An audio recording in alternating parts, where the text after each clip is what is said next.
ನಾಡಪ್ರಭು ಕೆಂಪೇಗೌಡ ಪ್ರತಿಷ್ಠಾನ ಬೆಂಗಳೂರಿನಲ್ಲಿಂದು ಹಮ್ಮಿಕೊಂಡಿದ್ದ ನಾಡಪ್ರಭು ಕೆಂಪೇಗೌಡರ 517ನೇ ಜನ್ಮದಿನೋತ್ಸವ ಕಾರ್ಯಕ್ರಮದಲ್ಲಿ ಉಪರಾಷ್ಟಪತಿ ಸಿಪಿ ರಾಧಾಕೃಷ್ಣನ್ ಪಾಲ್ಗೊಂಡಿದ್ದರು.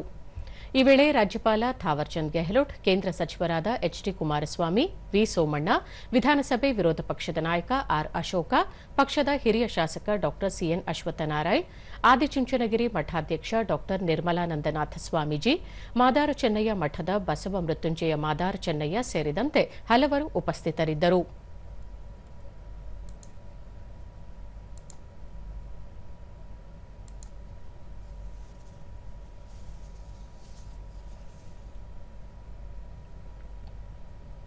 ಎಚ್ಡಿ ಕುಮಾರಸ್ವಾಮಿ, ನದಿ ಜೋಡಣೆಯ ಬಗ್ಗೆ ಉಪರಾಷ್ಟಪತಿಯವರು ಅಪಾರ ಕಾಳಜಿ ಹೊಂದಿದ್ದಾರೆ.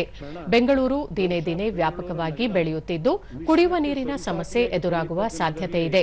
ಹೀಗಾಗಿ ಈ ಬಗ್ಗೆ ಪರಿಹಾರ ಕಂಡುಕೊಳ್ಳುವ ಅಗತ್ಯವಿದೆ. ಬೆಂಗಳೂರು ದೇಶದ ಹಲವು ಭಾಗದ ಜನರಿಗೆ ಆಶ್ರಯ ಮತ್ತು ಉದ್ಯೋಗ ಕಲ್ಪಿಸಿದೆ.